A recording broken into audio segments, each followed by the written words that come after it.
John looking for his first win of the year. John has had a good track record against the Padres. This will be his 41st appearance, his 32nd start. He has 12 wins, 8 losses, 8 saves, and a sparkling .281 ERA. The umpires, Brian Honora responsible for the balls and strikes. Phil Cousy at first. Jerry Crawford, crew chief at second. Chuck Merriweather at third. We are set to go, so let's kick things off with Pete Van Weer. Okay, Don. Dave Roberts, 2 out of 4 in the first game of the series last night. Leads it off against John Smoltz, and we're underway. Ball 1 high and away. Roberts, 286 in the early going. Good leadoff man. He's got the base stealing ability once he does get on, and he gets on a lot. Takes a strike, 1-1. Smoltz lifetime 12-8 against the Padres, with a very good lifetime earned run average of 2.81 against San Diego.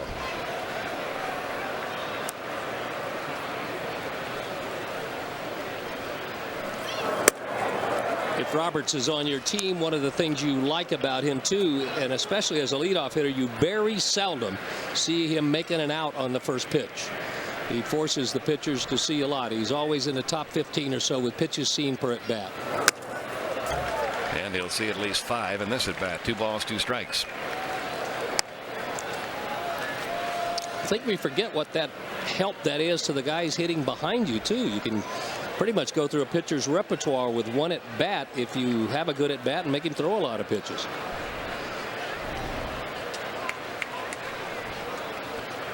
Now the 2-2 to Roberts, just off the inside corner. They appeal to third, but Chuck Merriweather says no swing. 3-2 now on Roberts, with Termel Sledge waiting on deck.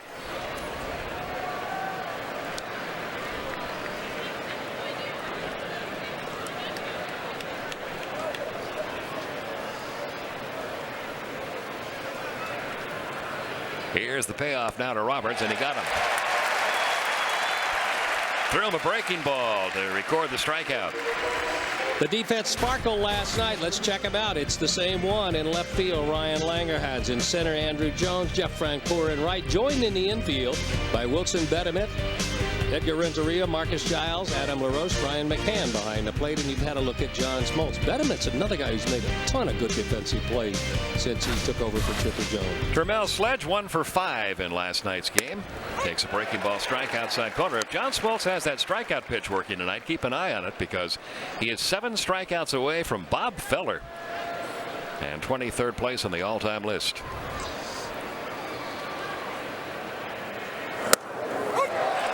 Now he's throwing strikes. You can tell it's a different John Smoltz, though, because he went 3-2 on the leadoff guy, not much power, and struck him out on a 3-2 slider.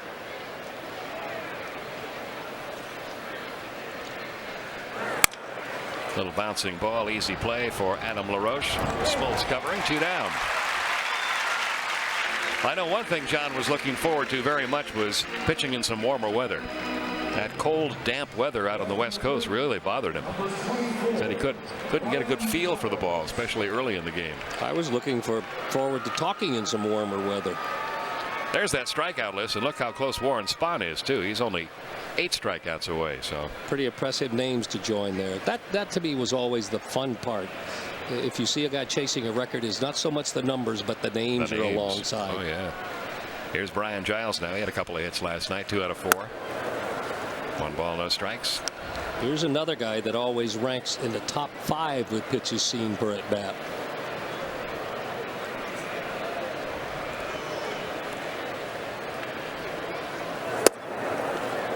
Two balls and no strikes on Brian Giles. He tied a club record a couple of days ago with 4 walks in a game in that series with the Marlins in Florida. Takes a strike, 2-1. Padres off to a slow start. They're 3-6 and right at the bottom of the National League West coming into this one.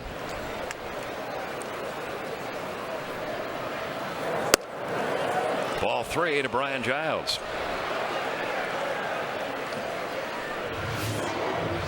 Looked like a changeup. Had some good movement on it. Where he caught it, you don't know on a tailing fastball or a changeup if it caught some of the plate. That one obviously didn't. So the first base runner of the night for San Diego, Giles, a 2-out walk. And that'll bring out Mike Piazza, 222 in the year with a homer for his new employers. Smoltz has had pretty good success against Piazza. Piazza hitting under 200. He's 10 for 51 lifetime against Smoltz and has only homered twice off him.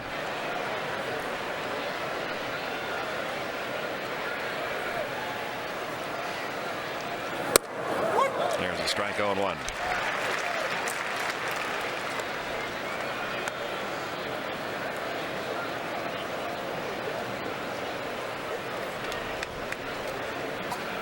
Two men out. Giles over at first.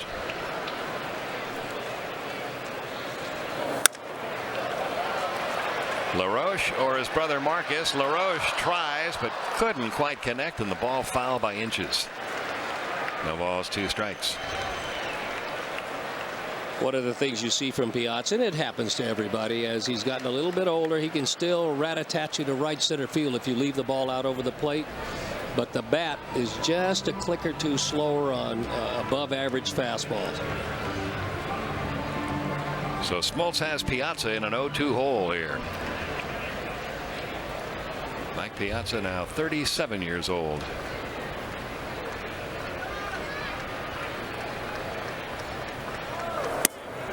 One ball, 2 strikes. Think of the duels these two have been through. Piazza coming up with the Dodgers when the Braves were still over in the National League West, battling LA most years. Then Piazza moves over to the Mets. So do the Braves move over to the East, involved in those battles. Here's the 1-2, and it's outside, ball 2, 2-2. And when the 3 teams you're talking about there was always something on the line in those games too, so it was more than just hitter to pitcher going at it. 2 balls, 2 strikes with 2 men out. Brian Giles at first. And a 2-2 to Piazza. Check swing. He'll not get the call that he was looking for from Phil Cousy. 3 balls, 2 strikes on Piazza. Slider, fastball, then 3 sliders.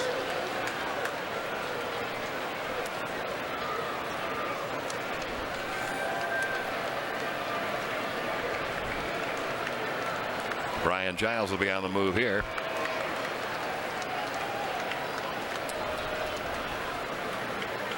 There he goes. 3-2 pitch into straightaway center field. Should be easy for Andrew Jones. And a good start for John Smoltz. Nothing doing for San Diego in the top of the first. Against one of the finest young pitchers in all of baseball out of Mobile, Alabama. There's a look at Jake Peavy, 24 years old. A good start opening day, his first opening day assignment. A shaky start his last time out against Washington. And already Jake Peavy with 47 wins and an excellent 3.4 earned run average in his young career. Yeah, just 24 years old. His first pitch to Marcus Giles is belted to left center field.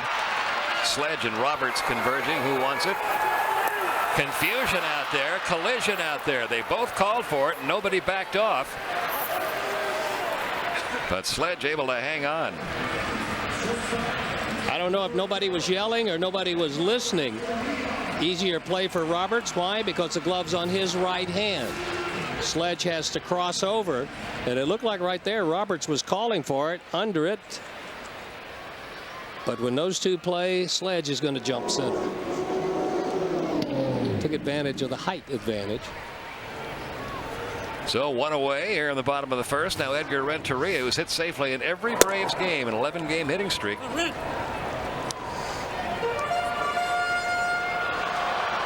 a batting average of .367. Homered here last night among his 2 hits.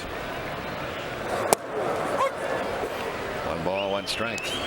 Peavy has a late movement fastball, good velocity, comes back toward the right-hander. He has a good breaking ball and an excellent changeup, and isn't afraid to go right at hitters.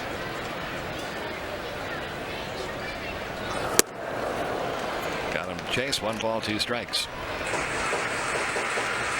Peavy lifetime 1 win, 1 loss against Atlanta. I don't think he's faced him since August of 2004. No, I was going to say the Braves really haven't seen him that often.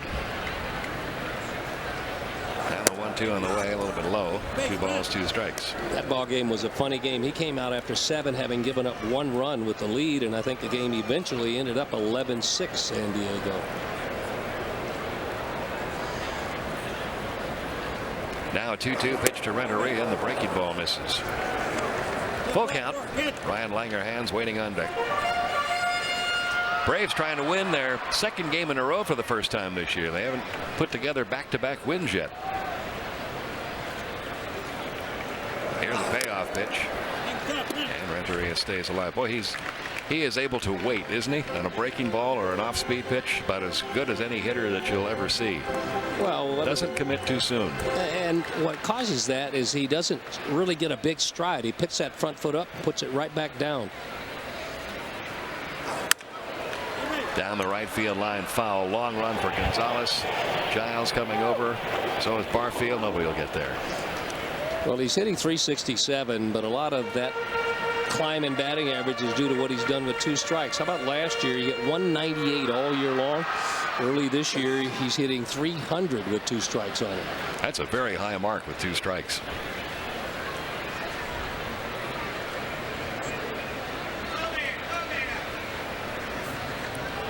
Again, the payoff pitch, again foul back. And he's already surpassed his longest hitting streak of last year. The best he had was a 9-game string for the Red Sox.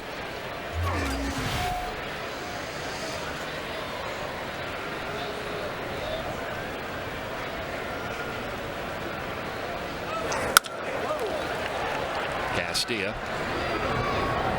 throws out Renteria. 2 gone, bottom of the first, and that'll bring up Ryan Langerhans. What a start he's off to. Good batting average at .406. He's hit with power. Has a couple of home runs. He's driven in 8 runs. Also is connected for 4 doubles and a triple. Playing Gold Glove type defense in the outfield. Keep an eye on Peavy this at bat. When he turns, he's looking right into the sun as he heads to the plate. Good fastball, 0-1. It's that time of the night where that light comes down between the decks. There's what's coming in there. When Peavy makes that turn to go to the plate, he's going to be looking, watch, his face is going to be bathed in it. Well, it hasn't upset him so far. He's just overpowered Ryan with those first 2 fastballs. 0-2.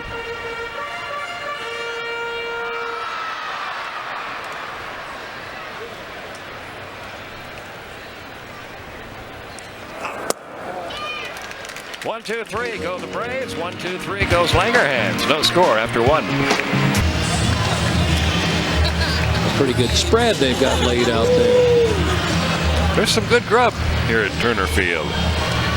Not your normal ballpark fare in a lot of areas of this ballpark. And Adrian Gonzalez set to lead things off here in the top half of the second inning. No score.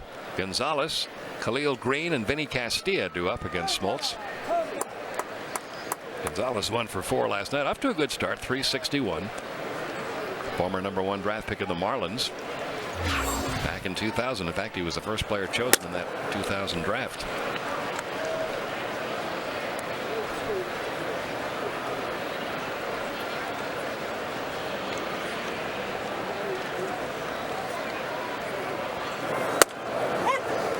One ball, 1 strike.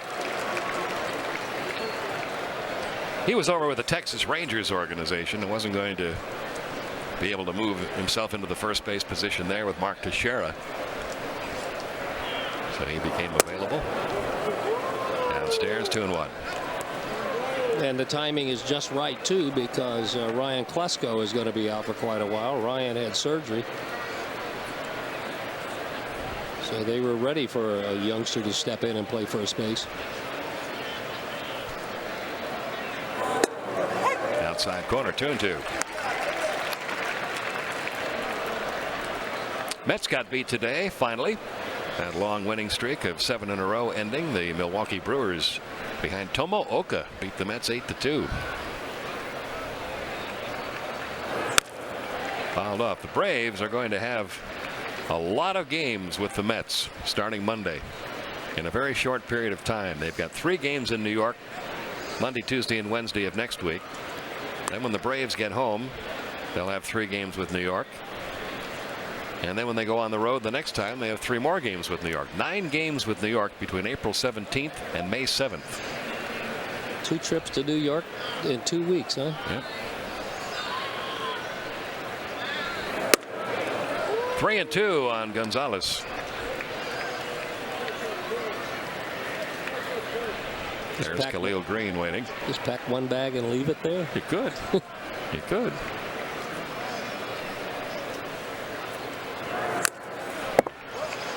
That second trip into New York, it'll be interesting to see how many people go to the wrong room.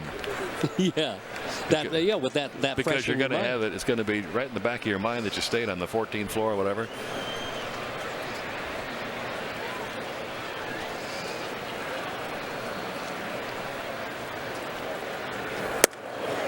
Just off the corner. Boy, that borderline pitch outside corner. He is going the hitter's way every time for both sides.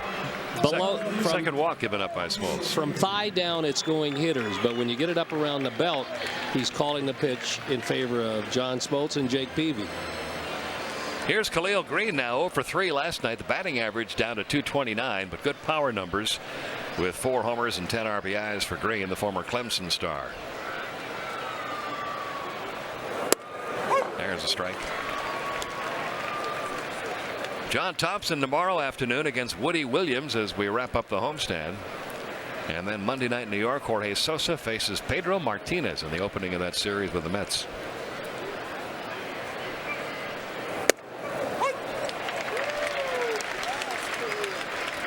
Here are the rest of the matchups, Pete, and where you can check us out. First 2 on Turner South in TBS on Wednesday's day game. Good matchup on Wednesday.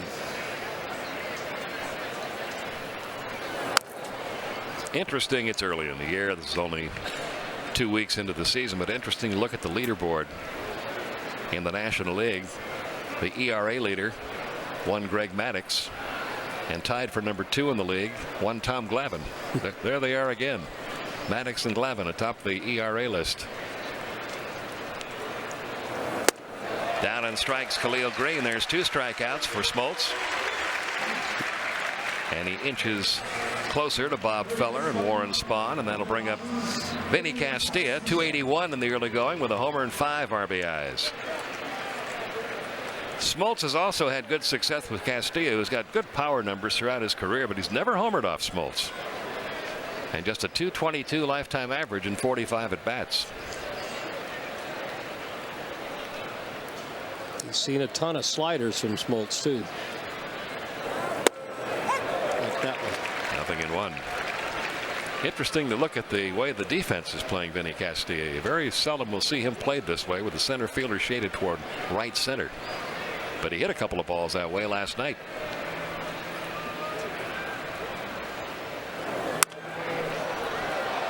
Nothing in 2. That's a Smoltz changeup that we were told, and that he's going to be using a little bit more this year. Take the split finger out of play most of the time and use that straight change for his 3rd pitch.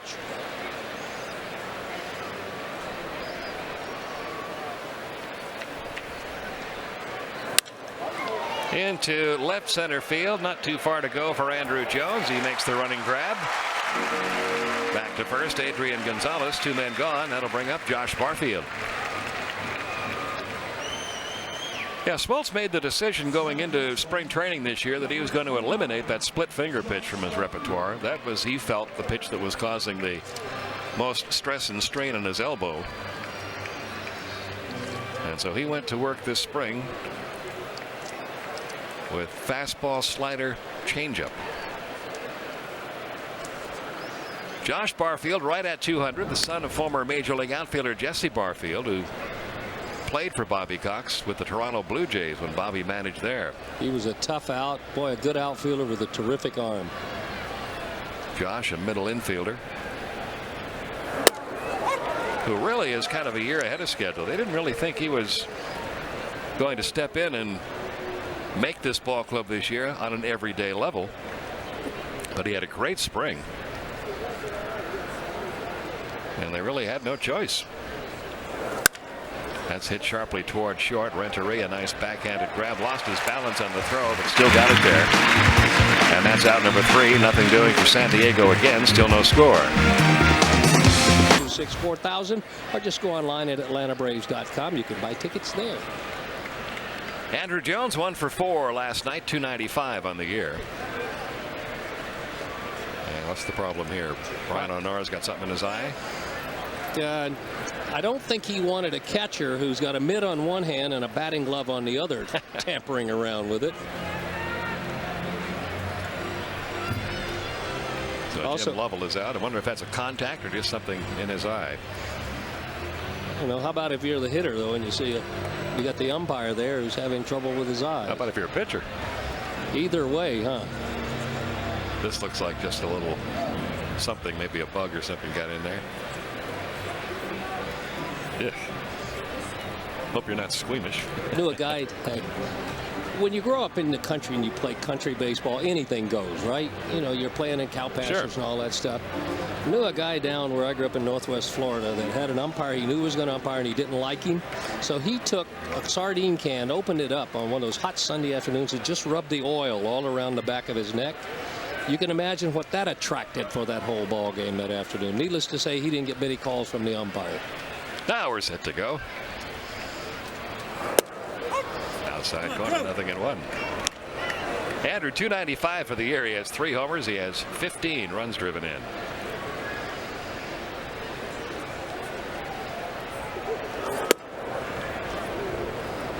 One ball, 1 strike. Jake Peavy seeking his 2nd win of this year and the 48th win of his career at age 24. Get off to a start like that in your career and have the kind of stuff he's got. You might be looking at one of those guys that 10 years from now you're talking about him winning his 200th game and having that outside shot to be a 300-game winner, but you got to stay healthy for a lot of years to do that. But you're always looking for that next group of candidates, and he certainly could be one. And his rise through the organization came with impressive credentials. And when I went back to do some research on him, it surprised me he was only a 15th round pick. Out of Mobile, Alabama. And that just missed 3-2. That was close. St. Paul's Episcopal High School down there. Adam LaRoche will follow. Here's the 3-2 now to Andrew. In the air along the line in right. Long run for Giles. Crosses into foul territory. It's out of play. Still 3-2 on Andrew Jones. A lot of things to be impressed by with Jake Peavy, but one of the things impressive is as much as he challenges hitters, he only allowed 18 home runs last year, 13 the year before. Into left field. See if it'll hang up for Sledge. He just does get there. He misjudged that ball a little bit. He thought it was going to carry a little further than it did. Got kind of a late jump on it, but still got there for the out. 4 in a row set down now by Peavy. And Adam LaRoche the batter. 99 must have been a good year for pitching in the draft. Hal Galima was telling me that in the first round, Josh Beckett and Barry Zito went. So when you go all the way down to round 15 and you can get Jake Peavy, and there was Ben Sheets too. LaRoche fouls the first one back, 0-1. 231, couple of home runs, 7 RBIs for Adam. 0 for 4 last night. He'd like to cut down on the strikeouts, 16 of them in his first 39 at bats. 1 ball, 1 strike. They really have been working him in under the hands. Well, the point you made last night was a good one. When you have a long swing, you're more comfortable extending, so in under the hands is where you would expect them to go. So far, Peavy hasn't gone in there. 2-1.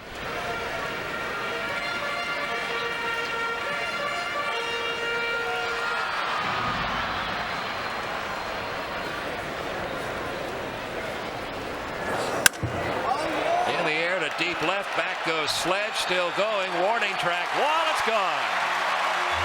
Adam LaRoche goes the other way with his 3rd homer of the year and gives the Braves a 1-0 lead.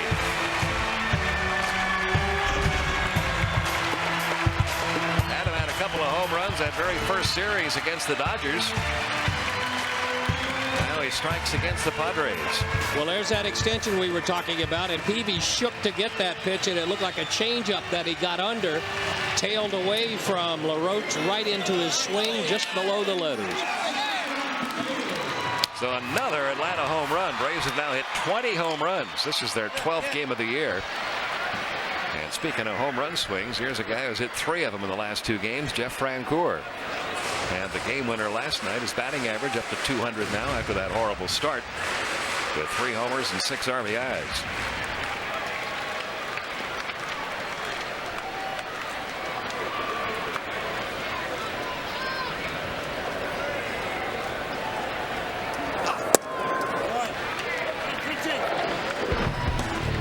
Check this swing last night. Got the hitter's count. Got a pitch over the top, down just above knee high.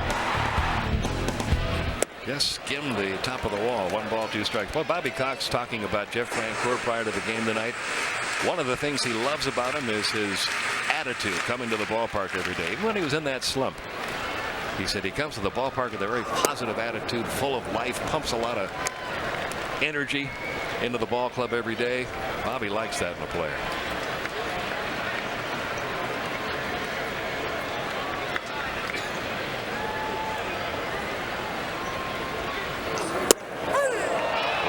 Call has not been made that often by Honora in this game, but he called that one strike 3. Second strikeout for Peavy, 2 down. One of those borderline pitches. It's the Peavy slider. See if some of it catches the front of the plate. No, that was not a strike. 2 men out. That'll bring up Brian McCann, who's hitting .265 with 3 homers. Mike Piazza doesn't get a lot of attaboys for his catching, but he may have sold that by not trying to jerk it back to the strike zone. 2 men out, 1-0 Atlanta on the Adam LaRoche home run. And Brian McCann taking downstairs, ball 1.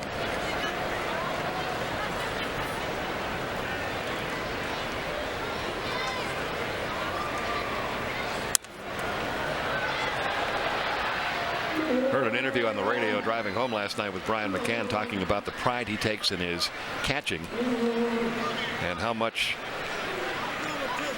he feels responsible anytime the opposing team scores a run. He said, I always feel like I've let up that run. You know, you hear that from a 35-year-old Yeah. second catcher on a ball club, but you don't hear it from a youngster like him. Very conscientious about his defense and his offense. Very hard worker. 2-1 the count. Well, when he first got up here last year, where did he sit when he wasn't catching? With the pitchers. Right.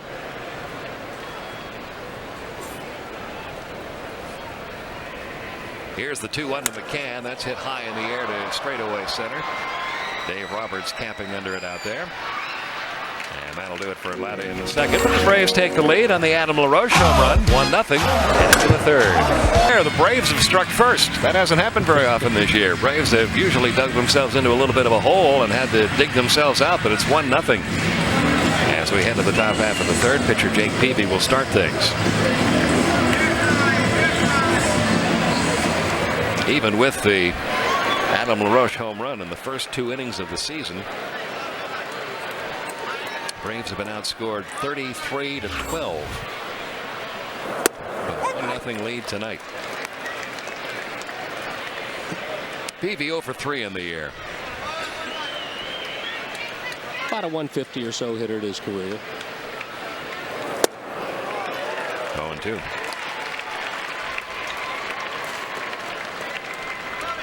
You got 2 guys going against each other right here that love competition. Whether they're standing in the batter's box or out there, they love competing against each other. Still 0-2.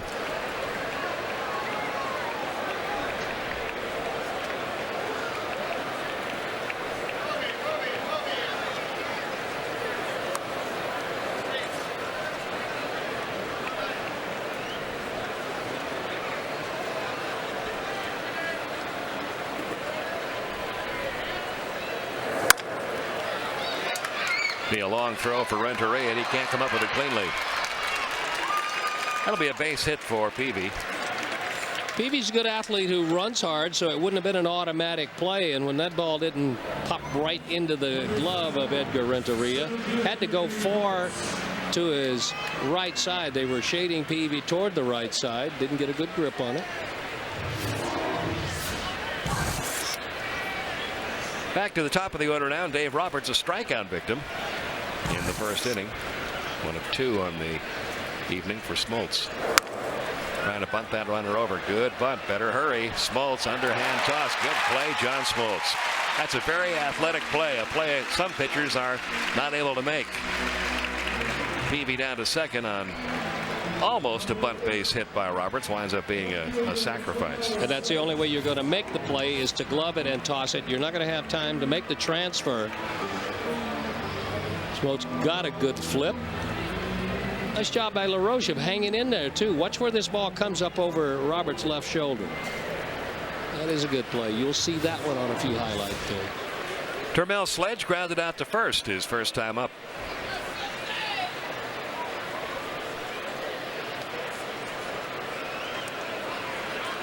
One out here in the third with a potential tying run down at second. And for a strike.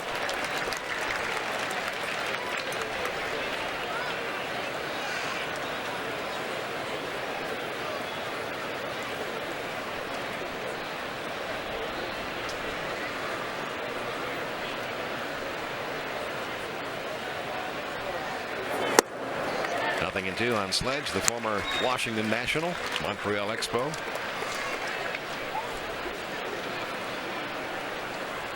Out of Long Beach State.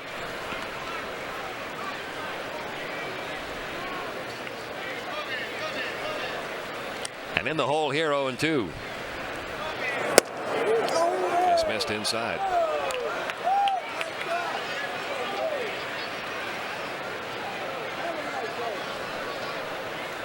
John Smoltz seeking career win number 178 tonight.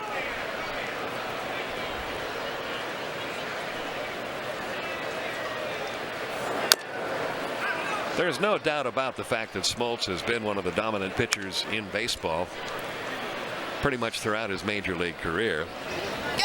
And it'll be interesting to see how he's looked at when his career is finished, because he had that stretch where he was a dominant closer. Very successful closer, 154 saves. But he's not going to finish among the save leaders. He's not going to finish among the win leaders. It'll be a combination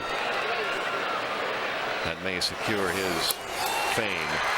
Andrew Jones hauls it in. Moving over to third is Peavy after the catch. What you hope doesn't happen, and I know that there are a lot of people who will separate them and view him as one or the other and will not view the whole package. That's the graphic there puts him with pretty good company. And that's the way it has to be looked at. And the way has been paid for him with the fact that Eckersley is already in the Hall of Fame. And that career earned run average of 3.27. I think the big difference for John Smoltz, and one of the things that really works in his favor, is the postseason numbers he's put together. Down the right field line, yanked by Brian Giles, caught by Jeff Francoeur. Good running catch. Third out of the inning, runner stranded at third. Still 1-0 Atlanta. And Wilson Betterman will lead off here in the bottom of the third. Then John Smoltz, then Marcus Giles. Betterman, 375, a homer, 6 RBIs. 1 for 3 last night. Filling in for Chipper Jones, and filling in well.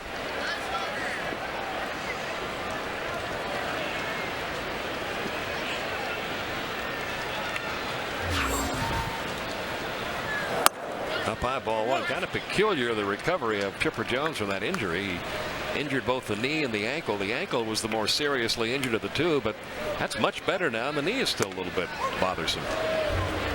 They still feel the 15 days that he spends on the disabled list should be enough to get him back playing, but we'll have to wait and see. 1 ball, 1 strike. Foul back by Betterman, 1-2. Wouldn't be surprised as we near the end of that, and he says he's feeling well. If they continue to agree on that, you'll see him out here running and exercising, maybe hitting some. One thing you will not see is Chipper Jones sitting still on the bench. Now the 1-2. Struck him out. Third strikeout for Peavy. And up comes the pitcher, John Smoltz, who at the plate this year is 0 for 4, and he's really downplaying his offense this year, saying that this part of the game has really gotten tougher as he's gotten older. If you talk to John, he'll tell you that.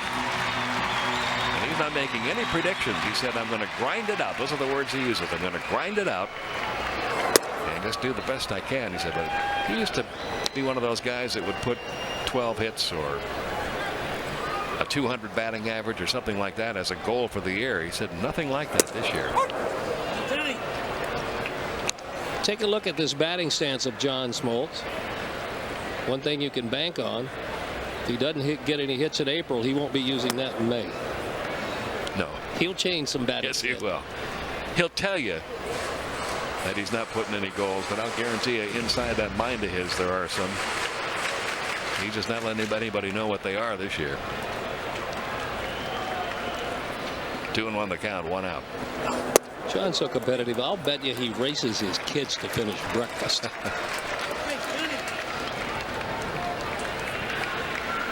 3-1. There's a walk. The first of the night for Peavy. And one that's going to tick a competitive pitcher like Jake Peavy off. That's what he's doing right now, is walking off a little inner hostility.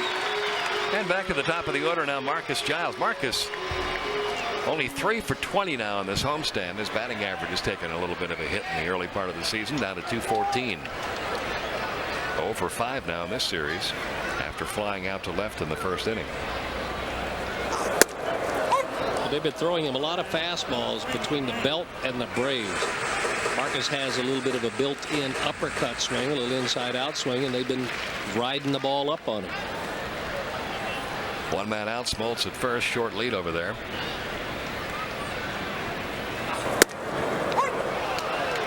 Nothing in 2.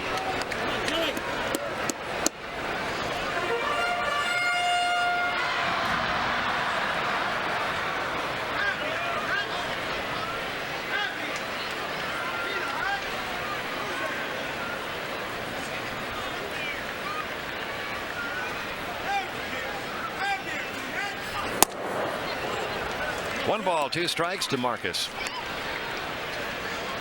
1-0 Atlanta. The home run by Adam LaRoche in the second, accounting for the game's only run. Adams' 3rd homer of the year.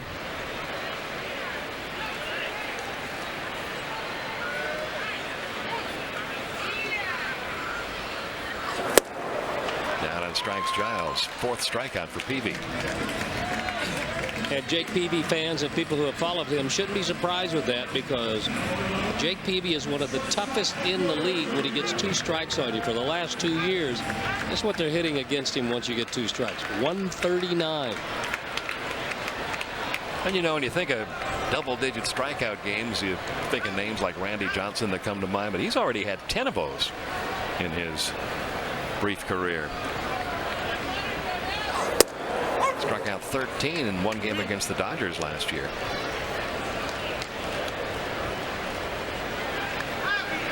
Led the National League in strikeouts last year, 1 year after leading both leagues in earned run average 2 years ago. So he's the whole package.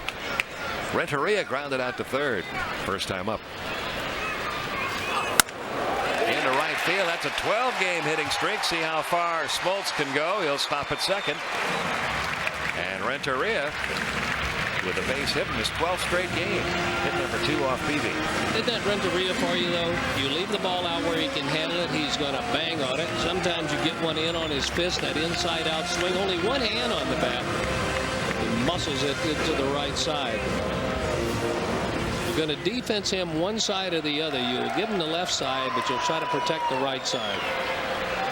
Simple pitching pattern to Ryan Langerhans. First time up. 3 fastballs on the outside part of the plate, just about belt high. Nothing fancy at all. And struck him out. Trying to go out there again. Missed high. Ball 1. A run on 2 hits for Atlanta. No runs. 1 hit for the Padres here in the bottom half of inning 3.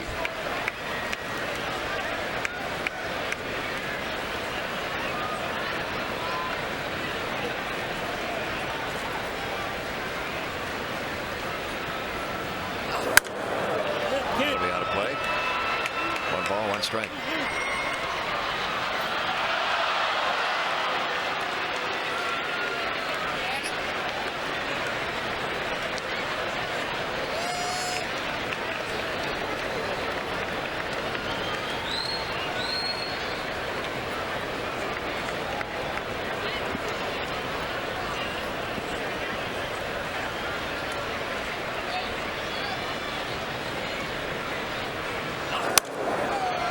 It's now 1-2 on Langerhans. That's the first pitch on the inner part of the plate. Ryan Langerhans is one of those guys. When he came up, maybe he wasn't hitting 300, but everything he did, he looked polished. The way he played the outfield, he looked polished. The way he ran the bases, he looked polished. Getting a hit, making it out, he looked polished. Might have been the baseball influence of his father, who was a pretty well respected high school coach in Texas.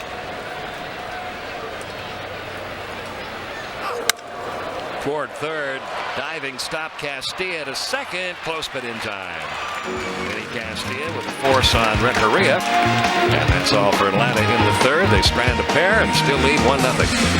He thought of, when his career is over, that 15-4 postseason mark, I think, will be a very big determining factor to his Hall of Fame chances. A la Whitey Ford. Yep. Well, he's got to go through the middle of the batting order here, nursing a 1-0 lead. A run on 2 hits for the Braves. Padres with only 1 base hit at infield single. And Mike Piazza to start things. Piazza first time up, flied to center field. Smoltz took the sting out of his bat on a fastball out away from the big, strong right-handed hitting catcher. 2 shy of 400 on the home run list. 398. To Renteria, got plenty of time. Number 1. And here comes Gonzalez. Gonzalez drew a walk. 1 of 2 given up by John Smoltz. Last night, a 1-for-4 night. Single. If you saw the open, you saw a fine defensive play by Ryan Langerhans. He came off the bat of Gonzalez. He was thinking he had a double, but Langerhans with a quick 1-hop strike to second. Having a good road trip for the Padres trip. Well, having a good year, hitting 360 for their trip away from San Diego. He's now 6 out of 18, and there's a strike to start it.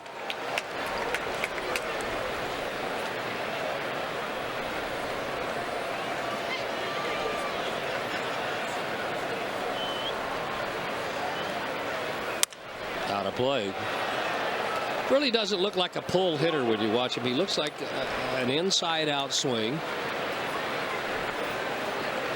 Not many pull hitters left anymore. That's true, isn't it? Yeah. There might be a reason for that, and he might be just the perfect guy to be tutored by their hitting coach, who's Dave Magadan. A little outside, 1-2. Magadan had a terrific, disciplined inside-out swing. Magadan out of the University of Alabama. Low, and it's 2-2. We were talking last night about a lot of the changes, the players that are coming in, and I think we mentioned one coaching change. Rob Piccolo no longer here, but we neglected to mention that last year's first base coach, former major leaguer Davey Lopes, is no longer a part of the club. That's toward the left field corner. Langerhans with room in fair territory. Another nice running grab for out number 2. You talked about Ryan Langerhans being well schooled by his dad, who's a very highly thought of baseball coach down in Texas. Braves have a few players like that. Brian McCann, his dad, a fine baseball coach. Chipper Jones' dad did some coaching at Stetson University. Some very well schooled players on this Braves team, Langerhans being one of them. There's a well-schooled player right here out of Clemson, Khalil Green. First time up, Green struck out swinging. Take a look at him close up. You folks know, and you've seen it here a number of times, maybe on Turner South. I know you've seen it on TBS. Fast times at Ridgemont High. Mr. Spicoli, wasn't that his name, of Sean Penn? He does have a Sean Penn look to him, doesn't he? He's been called that a lot and kidded about it. And it really burns him up because. Oh, thanks a lot. Well, he's, you know, for getting us both in trouble. Yeah, I know that's. Well, I had to find out, so I asked the question, which probably will have to be answered later. But his demeanor is 180 degrees from it, and it irritates him. Smoltz's demeanor very calm, up and down in order of the Padres. Still 1-0 Braves. Only in the 4th inning, but this is kind of like advertised. Only 3 hits. What a beautiful sunset. Late evening here in Atlanta. Very nice day here. Very comfortable. Temperature in the low 80s. And here's Andruw Jones up for his second time. One hit for the Padres, an infield single. Two hits for the Braves, one of them an Adam LaRoche homer, and a Renteria jam shot single to right. Andruw, first time up, hit one to left field. This is going to be to the right side in foul territory. Should be plenty of room for Gonzalez. One pitch, one out.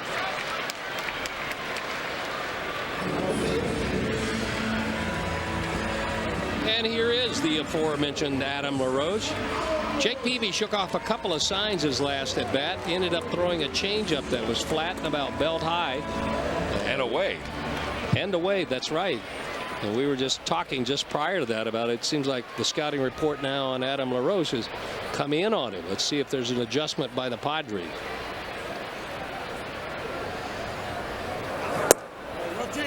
Back out away. Check out the home run. Opposite field with one out. This is empty in the second inning. Third of the year for Adam.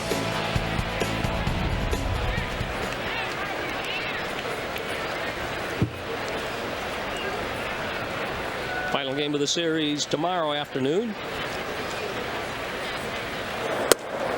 Breaking ball on the back door. A couple of veteran pitchers going at it tomorrow. Woody Williams. Boy, he has some good years for St. Louis Cardinals. In the air, long run for Sledge. Can he get there? He does. And there's out number two. Still out away from him. Woody Williams, John Thompson, the matchup tomorrow. The Braves will climb on the Delta Charter and make our way up to Manhattan.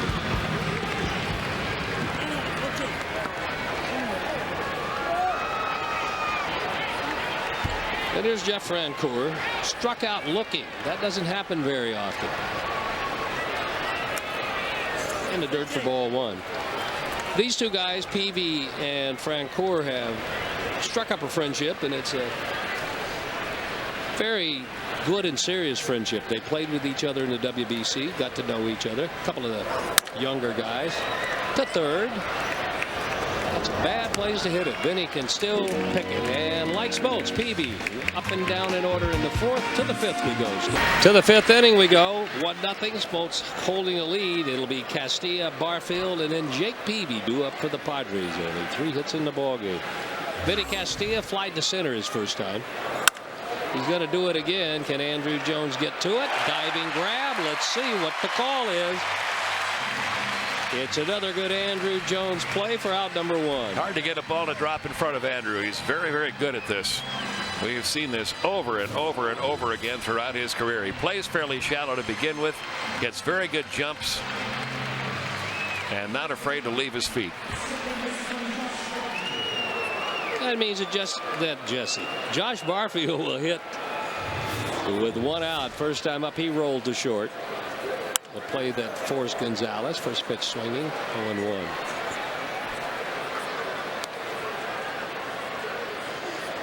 Barfield, good-looking youngster, and I think Pete said earlier they didn't really plan on him being up here. Got good speed, good base runner. Right side and through. But Barfield with the second hit of the night for the Padres. He's over at first. We'll see how Bruce Bochy plays it. I would guess that he'll probably be asking Jake Peavy to lay a bunt down. Peavy normally good at this kind of thing. You're talking about Barfield, the numbers he put up in spring training. .433 batting average. And this is really hard to do. He had 11 doubles, double figure in doubles in spring training. He only play about 30 games. That quick flip to first, usually always to see if the hitter's going to tip off, but Peavy had already squared around. How many doubles? 11 in spring training.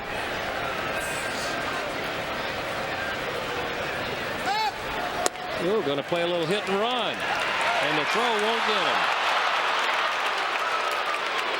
Peavy did a good job of selling the bunt and then had a nasty pitch to try to put the bat on.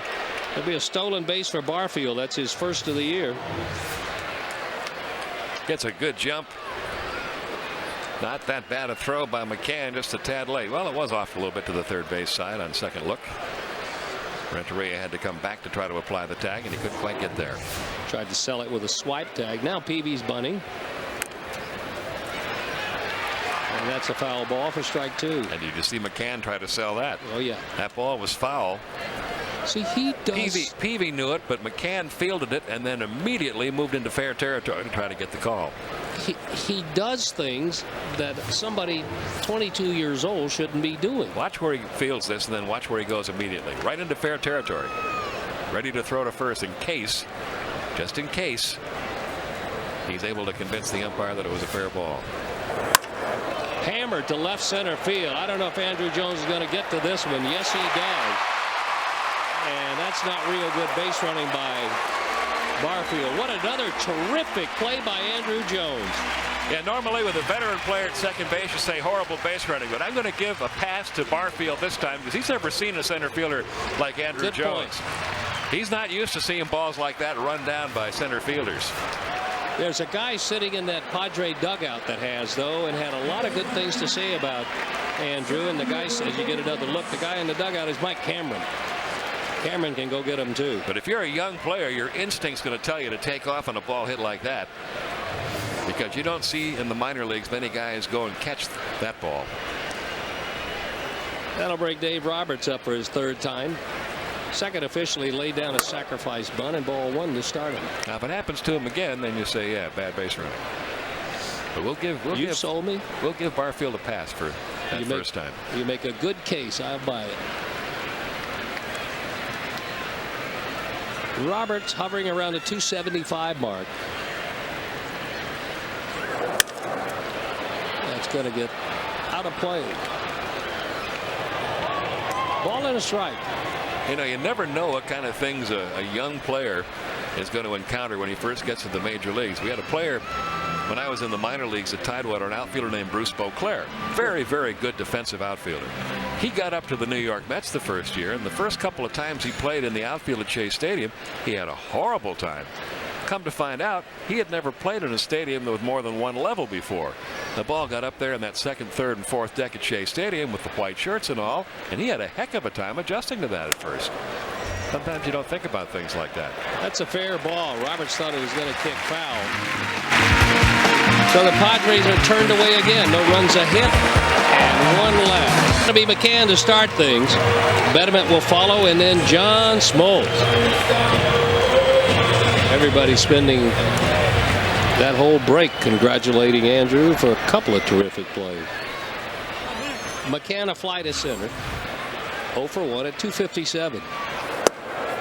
On the corner for strike 1. Today a pretty big day in Atlanta Braves history, April 15th, because in 1964 they started work on Atlanta Fulton County Stadium. Stuck the shovel in the ground and got it going.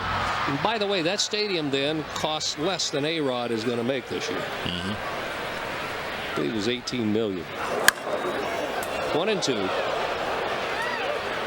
Also, you see Jake Peavy pitching with number 44. Peavy, a baseball fan and a baseball historian. You know that's Hank Aaron's number. It was retired in 1977. Honoring Hank Aaron.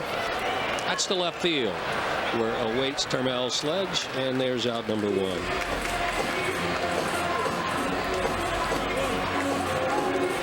And ceremonies prior to the ball game commemorating Jackie Robinson. This was the anniversary date of his debut in 1947 against the Braves. Braves were the first team to face Jackie Robinson and the Brooklyn Dodgers.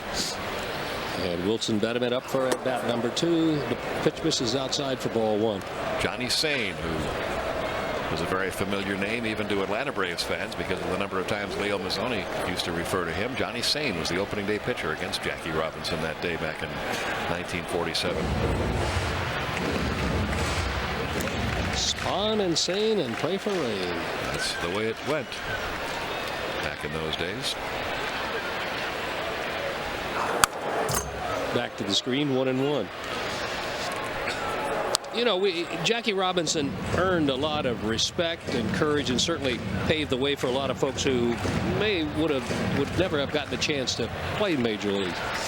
But you know, there's a guy that we don't talk about enough for the role he played in that. And you know, rightly so. Jackie Robinson should be honored all the time for the courage and the role that he played. But let's don't forget Branch Rickey. He showed a lot of courage as the general manager of the Dodgers to step up and say, this is what we're going to do, and this is the man to do it. That's in the air to left field. Another routine play for Sledge, and there's out number 2. But it's almost like sometimes in the conversations and the path that it led for African Americans to become stars in this sport, and I'm sure it helped pave the way for a lot of other sports. I just wish we would pay more homage to Mr. Branch Rickey. He's the guy who said we're going to do it. And I'm sure the Robinson family and everybody close to that knows it and values the relationship. I have read many times that he treated Jackie like a son. He said, son, this is what we're going to do. So it was a perfect relationship. 0-1 to Smoltz. John walked his first time up. That's strike 2.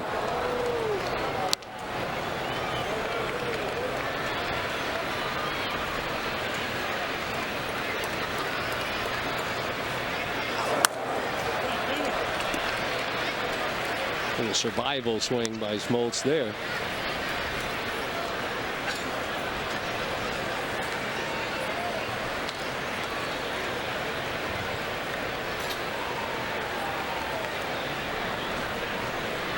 Peavy with 4 strikeouts in the ball game and 1 walk, make it 5 strikeouts. That's 7 in a row set down by the Padre right-hander. We have wrapped up 5 innings. It's a pitcher's duel deluxe. 1-0 Braves. I think the Giants were the first team to do that, and they had great success with it. Now a lot of teams are in that program, and it's great because sometimes season ticket holders have other things they have to do, and they just can't make it to the ball game. They've got those seats.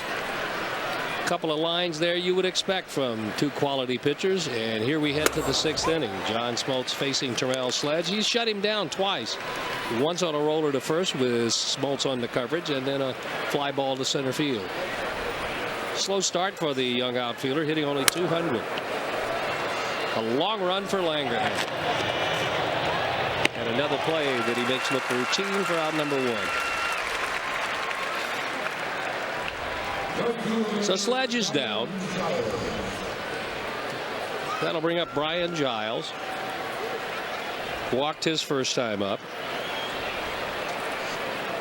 Smoltz, as you saw, has given up 2 free tickets.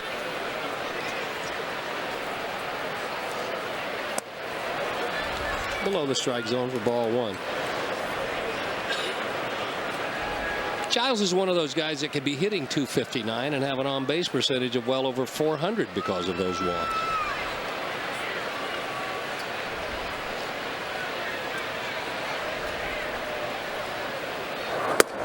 Backdoor breaking ball, and it's strike 1. One surprising number on Brian Giles so far this year. 10 games into the season, 2 RBIs. And no home runs. 2-1. Speaking of home runs and RBIs and the Padres, you see where they have redefined right center field in Petco Park. Well, it used to be, what, 411 out there? That's going to be out back a shortstop, but Edgar Renteria has time to get under it. There's out number 2. Yeah, trying to make it a little more hitter friendly. In right field, there used to be that little beach out there behind the fence, and it would kind of go into a corner, but they shaved a few feet off of it. Same thing they did to Comerica Park in Detroit a few years back. And you've got Citizens Bank Park in Philadelphia. They're trying to make that a little more pitcher friendly. They backed the left field wall up a little bit. Mike Piazza with a fly to center, a grounder to short, 0 for 2. And strike 1 right down the middle.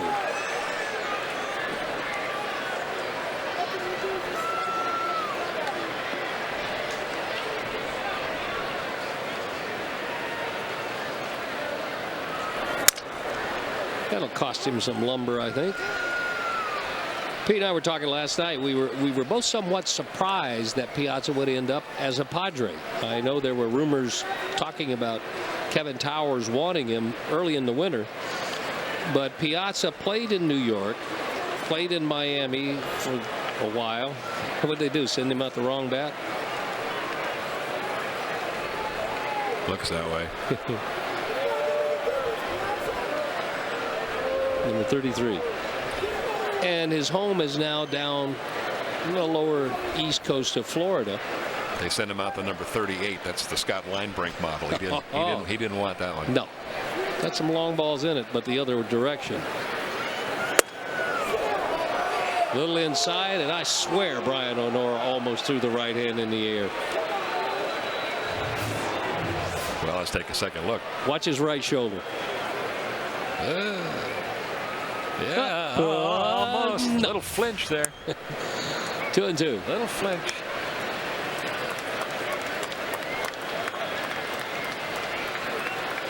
Two and two, top of the sixth. Glad you're with us. Yeah, the rumor was all winter that he'd be going to some American League club where he could DH. Baltimore popped up in the rumor mill a lot. Just a hair outside. 3-2. Oakland. Oakland was a part of the rumor mill. So after two quick strikes, Piazza has worked the count full. Let's see what Smoltz features on the 3-2 pitch. Slider for strike three. Up and down in order again. Middle of the sixth, still 1-0. Moving along quite rapidly, only because there have been 4 hits in the ball game. The Braves only run a Adam LaRoche homer in the second inning. A couple guys get on. He might get the bat here. We're at the top of the batting order. Marcus Giles been frustrated twice tonight by Jake Peavy. Renteria and Langerhans to follow. Good Saturday night crowd here. Good crowd last night. Fireworks to follow. 36,000 last night. Looks like we're going to be featuring about that number tonight. Fireworks will be after every Friday home game this year. Peavy's first one is wide for ball 1. Peavy with 5 strikeouts. Now with a dozen in 16 innings worked this year. No. 1-1.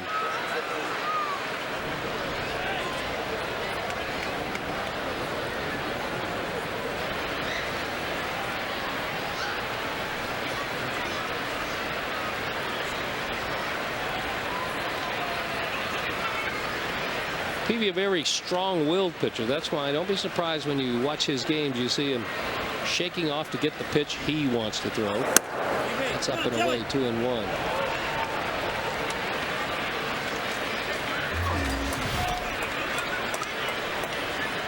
In good shape with pitch count for this deep in the game. Sure is. Almost a 2-to-1 strike-to-ball ratio. There's another strike, and it's 2-2. Really helps your pitch count if you don't go 3-1, 2-0 on a lot of hitters.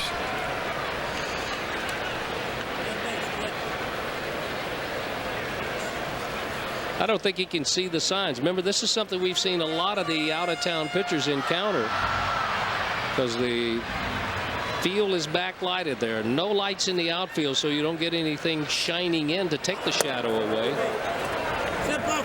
More than once we've seen catchers have to paint the back of their throwing hand so that they are able to see it. It's a full count to Giles.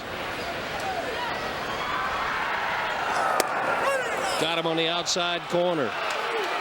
See, that's that pitch. If it's up a little bit, Brian O'Nora has been calling it. Down a little bit, he hasn't been. And Marcus not too happy with the call. 6 strikeouts now for Peavy. Second time that Marcus has struck out. So he's out number 1. It'll send Edgar Renteria to the plate. A grounder to third, a single. A 12-game hitting streak and a .373 batting average. High for ball 1. Longest hitting streak of his career, 22 games when he was with the Cardinals.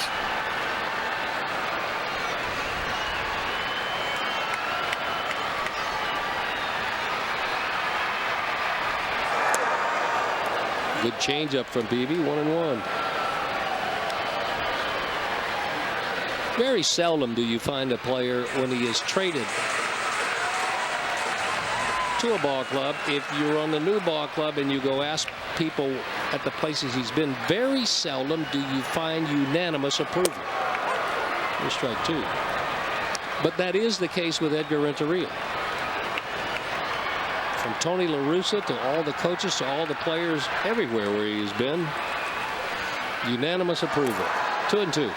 And he really had a Braves connection. His brother Edinson was a Braves minor league coach for 9 years, and another one of his brothers, Everett, played in the Braves minor league system for a couple of years. So he had some familiarity with the organization before coming over here. You've heard him say in some of the interviews how much he wanted to play in this organization. Well, that's where he got it from. He got it from his brother, who was a minor league coach over here, and probably swapped a lot of stories with him during the offseason about how they do things over in the Braves organization, and that was something he wanted to be a part of. So when the opportunity came to be dealt over here, he was all for it. He has a 2-ball, 2-strike count. Down on strikes. Good sinking fastball there. That's 7 strikeouts for Peavy, who has now set down 9 in a row since the single by Renteria back in the 3rd inning. And here's Ryan Langerhans. First time up, 3 fastballs on the outside corner to get him. Last time up, grounder to 3rd. Jeff Porter and Bobby Cox both checking with Edgar Renteria. Grabbing his left side rib cage. That is not good. Right side and foul. Well, that's one of those. If that's what it is, let's take a look at that last swing on the strikeout. See if we can see anything. Yes, he dropped the bat and kind of pulled up maybe his left side rib cage. Yes, right in there. Oh, did you see the look on his face? That is no good. And there's strike 2 to Langerhans. Those injuries can linger and linger and linger. Well, everything you do, you seem to re-hurt him there. This is the pitch before strike 3, and he grabbed it there too. So it's obviously a rib cage left side. High for ball 1. And Tony Pena up off the bench may be making his major league defensive debut when we go to the 7th inning. Well, and something like that hurts not in just the fact that he won't be out there, but now things were starting to look good and roll. There was excitement. There was enthusiasm. Good news on Chipper Jones. He's feeling good, so he can really be a... You know the other key that you knew was really bothering him? After he struck out, when he walked into that dugout, he headed right down the tunnel. Grabbed his helmet and left. Still 1-2.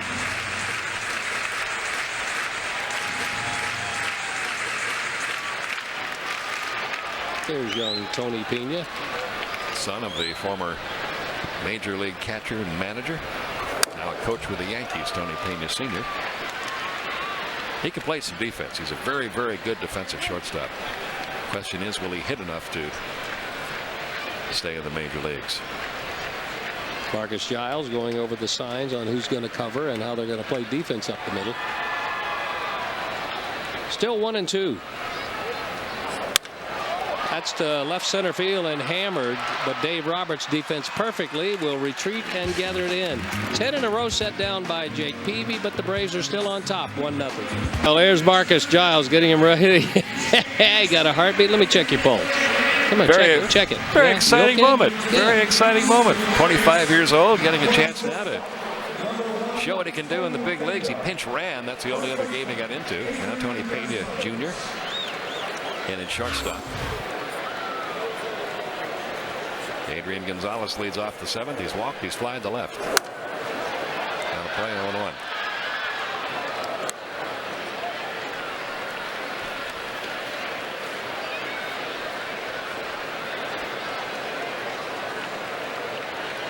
One run, 2 hits for Atlanta. No runs, 2 hits for the Padres. 7th inning. Smoltz and Peavy dueling it out here. Tony Pena will get tested right away. A little juggle. He recovers and throws him out. Well, that didn't take long. We got to keep an eye on Giles now. You know the needle is going to be out. Coming up just a little quick with it. It snaps a throw over there in time to get the put out. The butterflies possibly responsible for the way that play looked. Here's Khalil Green, first pitch swinging, fly ball center. Andrew Jones has been running everything down out there tonight, and he runs down another one. Well, it didn't give us long enough to check out Mr. Spicoli and Mr. Green. See if you can see a resemblance. And Khalil, I promise you, I will never ask for this again. This was not my idea. Our producer Glenn Diamond wanted to do this, but I know you don't like it. And he never goes anywhere without his stills from Fast Times at Ridgemont High. That's a constant traveling companion for our producer. Here's Vinny Castilla, who's flied to center twice. Out of play, 0-1. John Smoltz in very good shape pitch-wise. Just 83 pitches on the night. I think it's the life he wishes he could have lived.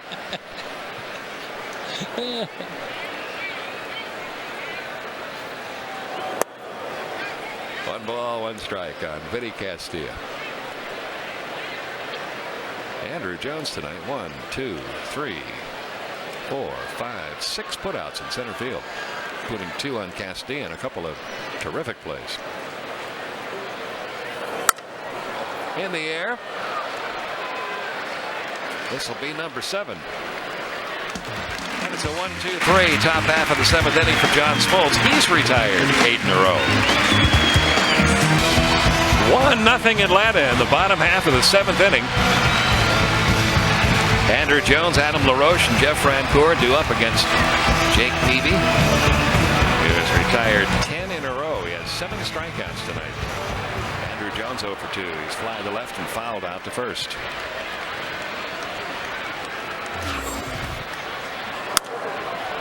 This will be out of play 0-1. Boy, we don't see many games like this anymore. These old-fashioned, low-scoring pitchers battles with both starters still in there in the 7th inning. Kind that it seemed like Phil Niekro used to be in every 4th day.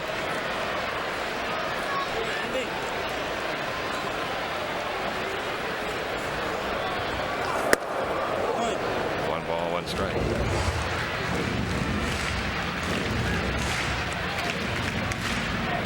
What is this, the 12th game for Atlanta? Yes. 10th game for San Diego. Everybody's played 10, 11, 12 games now in the National League. Not one complete game yet from any National League pitcher. And there have only been 2 in the American League. That's the era that we're in. They're doing just what their manager and pitching coaches asked them to do at spring training. Be ready to give me 6 good innings. In some cases, 6 good innings. That one caught Andrew on the side.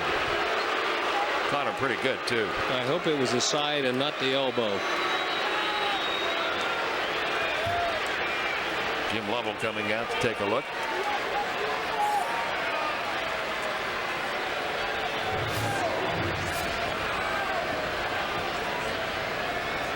That got the inside of the right elbow. Check it out on this one. The right elbow ducks down, and he tries to dip out of the way of it, but it caught it solidly.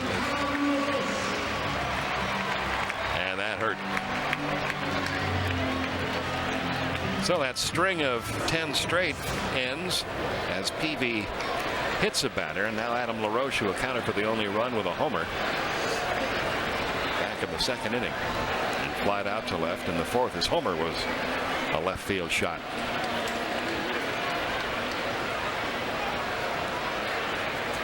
There goes Andrew. Good deke by Andrew, grimacing all the way down to first base. Nobody thinks he's going to be going on the very first pitch. He got a good jump and swiped it easily. Got a walking lead. See, he's just edging off. There he goes. He had 1, 2, 3, about 5 steps before Peavy's front foot ever hit the ground. Andrew's 2nd stolen base of the year. Now he's in scoring position. A count of 0-1 on LaRoche. Game like this is going to be decided by something small. That's why it's very important right now for Adam LaRoche to figure out how to get Andrew Jones to third base. And you were right on Jake Peavy having trouble seeing the signs. Notice the nail polish on Mike Piazza's throwing hand now so that Peavy can see the signs a little easier. Well, it routinely happens with starting pitchers who come in here, or any pitcher who comes in here from other ball clubs. There is a shadow, and there's no light going in there to illuminate the finger.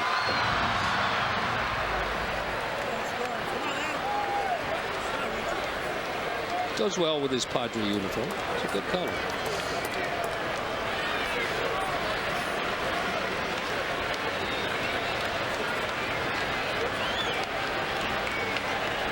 It's only the second time tonight the Braves have had a runner down at second base.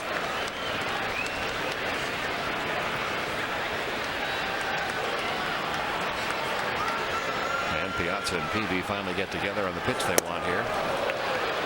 There's that location that Adam's been having the trouble with. Nothing into the count. It looked like a slider down and in that time. See, I would think if you're watching that and you see that awkward swing on that pitch, it would be almost automatic to repeat it. Let him convince you he can adjust to it. Well, he tried. After staying away the first two at bats and having Adam hit one ball out of the park and another ball in the air to left field, now they've made the adjustment to coming in on it. Well, the Braves, we talked about, they've been scoring a lot of runs, but lately it's this situation that's plagued them. Only one hit in their last 17 times when they've had a runner in scoring position. Well, and that was where the Braves were getting all their runs in situations like this on that road trip. They come out of that road trip hitting over 500 runners in scoring position, didn't they?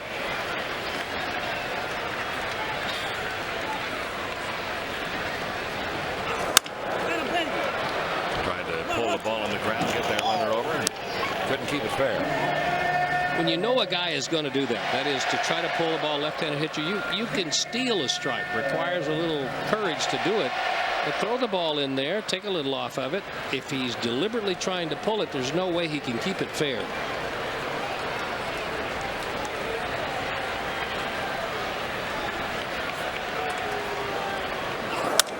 Went back outside, and LaRoche stays alive, still 1-2. John Thompson tomorrow against Woody Williams. Then it's on to New York.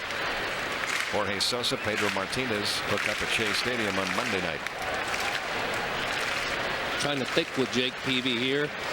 I would wonder if he'd try to come back down and in with the breaking ball. Good job by LaRoche. Knocked down by Barfield on to first. Did not get him there. Even if he did get him, getting Andrew Jones over to third was the major item of importance, and that's accomplished too on the infield hit by Adam LaRoche. It wasn't the slider for a strikeout. It was a changeup. That changeup is a pitch that is easier to pull. It drifts back out over the plate and up. That's the same pitch he hit out the ballpark the first time, but because he was trying to make that effort to get Andrew over to third, rolled it over to the right side. So a 2-for-3 night for LaRoche. He's on at first. Over to third is Andrew Jones. Now Jeff Francoeur is struck out and grounded out to third. Padres are telling you here they think that they're not going to get a chance to score many runs. They are willing to forego the chance at a double play for a shot at throwing the runner out at the plate.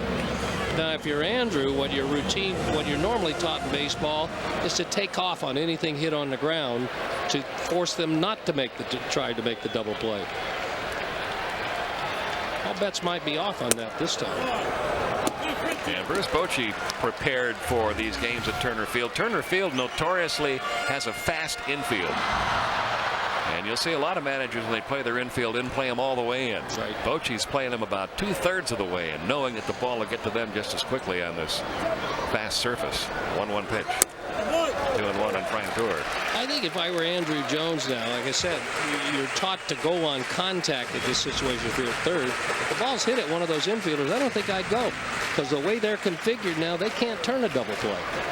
I don't think the shortstop, Green or Barfield, can get the second and turn a double play. to left field. It's going to drop for a base hit. Andrews scores easily. LaRoche will stop at second. Jeff Francoeur, another big hit, and the Braves lead it 2-0.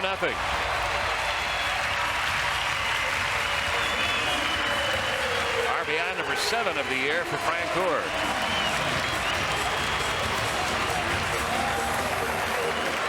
Wanted to go away with either the cutter or the slider, and he got that one up in the strike zone. Francoeur hasn't taken away any of his aggressiveness, but he is being just a little more selective and getting more strikes to swing at. Still nobody out in the inning. It's a 2-0 Atlanta lead. Darren Balsley, the pitching coach for the Padres, out for a chat with Peavy, whose location has been not quite what it was for the first 6 innings. No, you're right. Starting with the pitch he tried to come in with, and they got it way in and hit Andrew Jones. It'll bring up Brian McCann with runners first and second, nobody out. McCann is 0 for 2 with a couple of fly balls.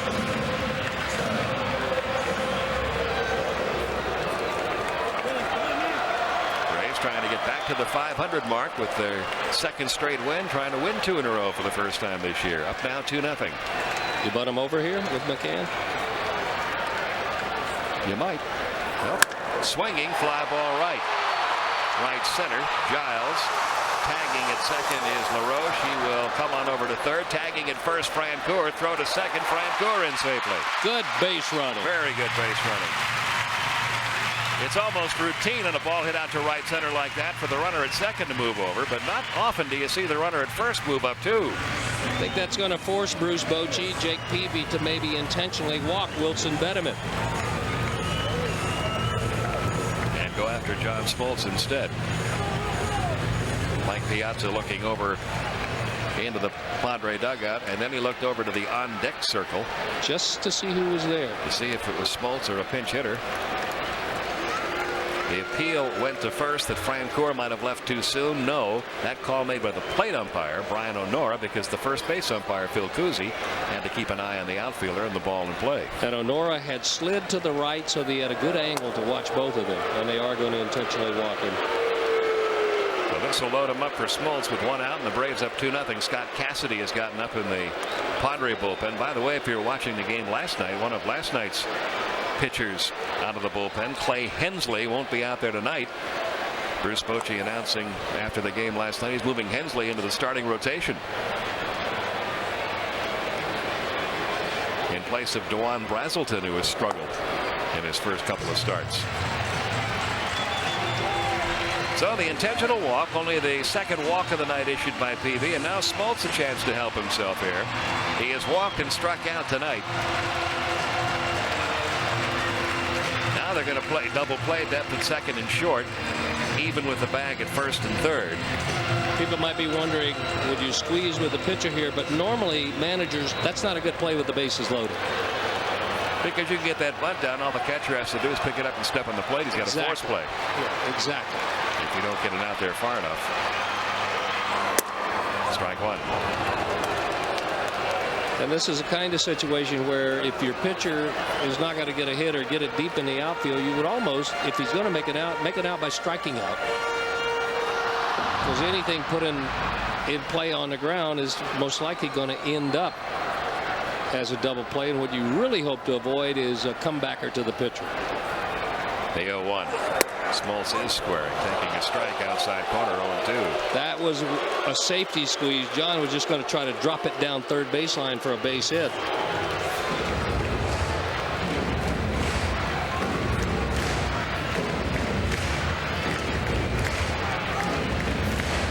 Piazza really does a good job on those pitches, doesn't he? Those borderline pitches, he kind of turns his body a little bit and holds the glove as steady as he can.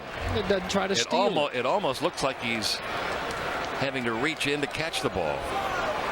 It's the body that's turning. Strike 3 called. Peavy went right after him. One of his better fastballs of the night. Smoltz not sure about the call. But you can't afford to argue that. Nope. If you're one of the 8 other players, you can stand and argue as long as you want. But if you're the pitcher, you can't argue that. And the simple reason is you want the same ones for you. And if you argue that point, then if you're an umpire, he's going to say, well, you think they're not strikes. And then the first time you get a close one that goes against you, then his argument is going to be, you didn't think there were strikes. 8 strikeouts in the game now for Peavy. 2 outs. And Marcus Giles at the plate with the bases loaded.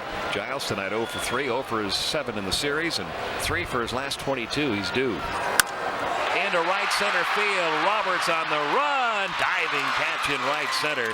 Great damage control by Peavy. Only 1 run scores. 2-0 through 7. That might be the end of the night for Jake Peavy.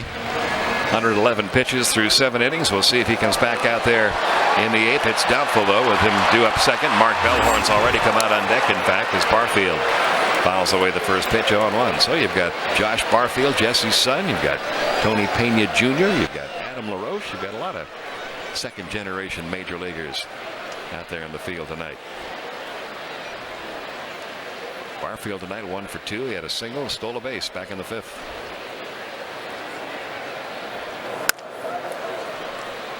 Marcus Giles waits for the big hop. 1 down.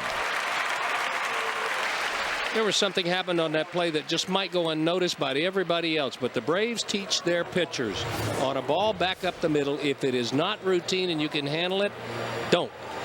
Leave it alone. Let the infielder get it. You see Smoltz go up and then jerk the glove back down. How many times do you see a pitcher reach for a ball like that, and if he doesn't make the play, it caroms off his glove? Sometimes a second baseman is able to recover and throw a guy out, but sometimes he's not, and you wind up with an infield hit. Well, if it caroms at all, the shortstop and the second baseman have to reverse their direction because they're headed toward the middle. Mark Bellhorn is 3 for 10 this year. 2 of those hits doubles. Fouls away the first one. 0-1. This will be appearance number 6 as a pinch hitter. He's 1 for 5 pinch hitting.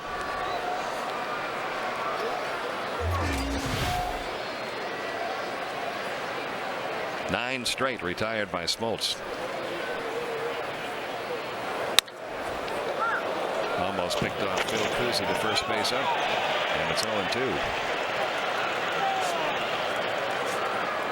You've got 1 out in the 8th inning, and you're just about to throw your 90th pitch. Things couldn't be looking better for John Smoltz as a starter tonight.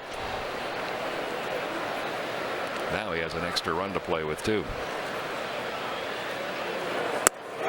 Strikeout of Bellhorn on 3 pitches. 4th strikeout of the game for Smoltz. 3 away from Bob Feller now. This is a non-ego performance for John Smoltz. By that I mean guys who are capable of striking out in 8, 9, or 10 want to do that. But tonight he's been contented with just getting outs. So the strikeout total is really of no significance to him. He's gotten a lot of outs early in the count, too. Here's Dave Roberts 0 for 2 with a sac fly, and there's another first pitch strike. 0-1. But those first pitch strikes have been out of the hitter's happy zone. They've been down and away, down and in, up and in, but nothing belt high down the middle for strike 1.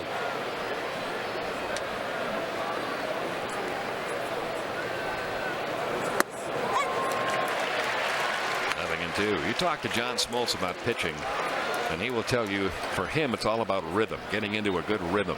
And he has really been in a good rhythm tonight. Looks very comfortable.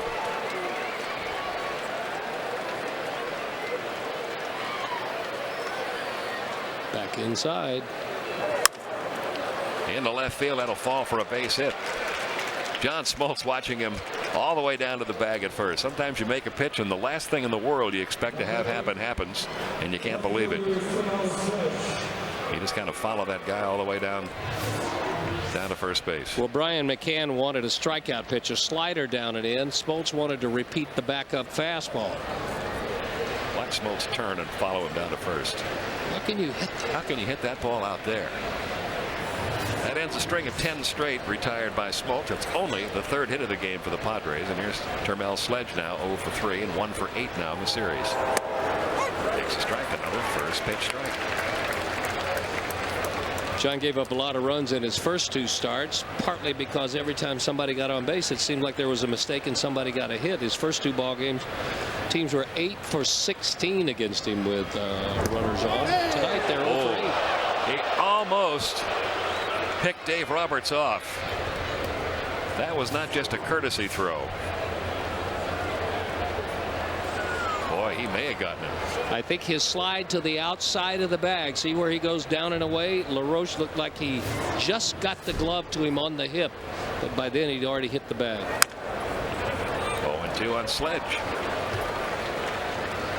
Dave Roberts got the benefit of some excellent tutoring when he was in a Dodger uniform. The Dodgers routinely bring back Maury Wills, and all he does is work with him on base running, base stealing, and bunting. And Roberts was his prize pupil. 2 men out, 2 strikes on Termel Sledge. 2-0 Atlanta in the 8th. Just missed. 1 ball, 2 strikes.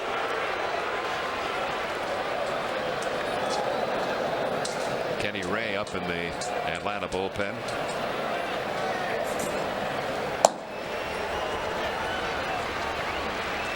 He must be on TV. I saw John Foster come out the door. Yep. Some things never change. John on the disabled list. Just wants to check and see if we have talked about his pug. He has a pet pug named Baby. Take another shot of the bullpen, and well, he won't do it now because he knows we're talking about. Well, we talked about his pug, so he's happy.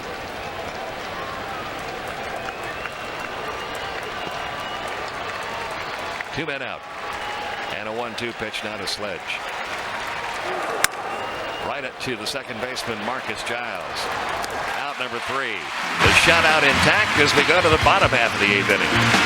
Some of their employees for getting together on a new agreement. That means that we will continue to enjoy flying Delta Airlines. Scott Cassidy in out of the bullpen as we go to the bottom half of the 8th inning. This will be his 5th appearance. You see the numbers for Cassidy, who was in the Red Sox organization last year, came over in a trade and picked up 11 saves in AAA for Portland after that trade from Pawtucket.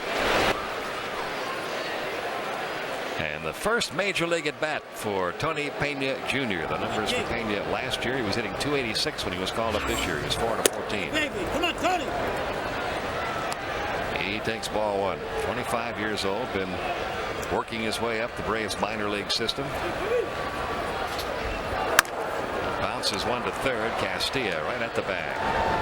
Throws him out. And now Ryan Langerhans.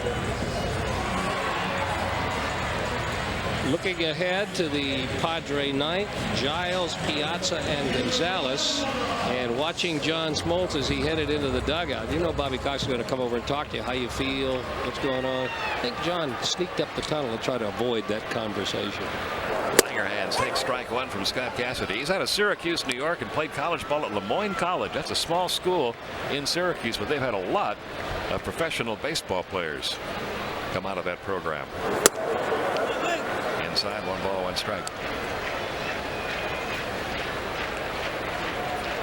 Had previous big league experience, 1 game with the Red Sox, and back in 2002 was a member of the Toronto Blue Jays bullpen. In the air to left center, fairly deep but playable. Sledge is there, and he puts it away for out number 2. That'll bring up Andrew Jones.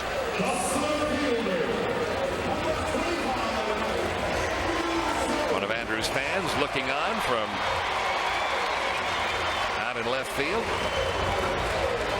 You know, it'll kind of be probably maybe glossed over or fluffed over when the coverage of this ball game is complete, but if it stays this way, his steal of second is such a big play in this ball game. Changed a lot in that inning, didn't it? Yes, it did, because if he's still at first, Barfield is not going to be cheating towards second. That's a routine ground ball, maybe a double play off the bat of LaRoche. 0 for 2 besides being hit by that pitch. 1 ball, 1 strike. Tonight's crowd 40,151. Back-to-back nights of good attendance. And they have seen a dandy duel. 2-0 Braves, bottom of the 8th inning. 2-1 on Andrew. Chris Breetzman getting ready now in the Atlanta bullpen. But you know John Smoltz wants to finish this game. He might not have been able to hide well enough.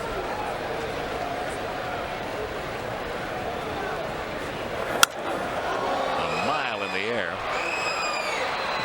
Who wants it, Barfield or Green? It's Khalil Green. Ooh. Staggering, tumbling, but holding on for round number 3. Heading to the 9th. Well, a whole lot of things going on here as we go to the 9th inning. The Braves trying to get the first win from a starting pitcher all season long. It's been the longest stretch from the start of the season ever in franchise history without a starting pitcher getting a win. John Smoltz trying to get the first complete game pitched in the National League this year. Much less for the Braves, but in the entire league. Trying for his 16th career shutout to boot. He had a shutout last year of the Florida Marlins in June. He had 3 complete games last year. Brian Giles is 0 for 2 with a walk. And the last of those complete games also came in June. It came 5 days later after the shutout, the 26th. Right to third on 2 pitches. One out. Low throw by Bediment. Good pick by LaRoche. Soft hands is what they refer to that as, and that doesn't mean his hands are literally or soft with no calluses on them. Just means that when the ball comes to him, he just handles it gracefully. Doesn't reach out and fight it, but just provides a nice target and lets it softly settle into the mid. Mike Piazza 0 for 3 tonight, 0 for 7 in the series. Smoltz has thrown 100 pitches. He has 1 out in the 9th.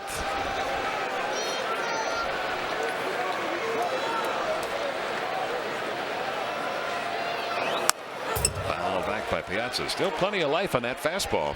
93 with movement. And look at that. He is working on almost a 3-to-1 strike to ball ratio. 72%. And a lot of the pitches that missed the strike zone came early in the game. He issued 2 walks in the first 5 hitters. That's a base hit to right center field. Andrew Jones up with the ball. Piazza aboard with 1 out.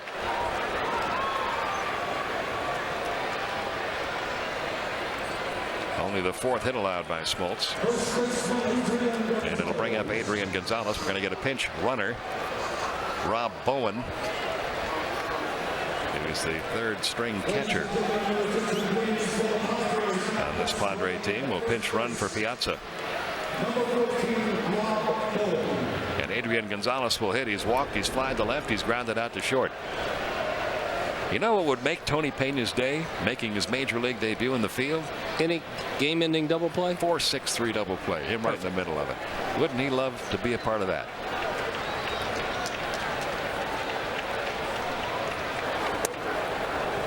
One ball, no strikes on Gonzalez. Well, with Gonzalez's swing, which is an inside-out swing, he might get to do this 6-4-3 double play. Normally, a spot like this, you see a lefty and a righty in the bullpen. You got 2 right-handers out there, but with the same effect. 4. What'd you call? 6. What'd you call? 3. Hello. And the Braves have pitched the first complete game in the National League this year. John Smoltz, his 16th career shutout. And finally, a Braves starting pitcher has a victory.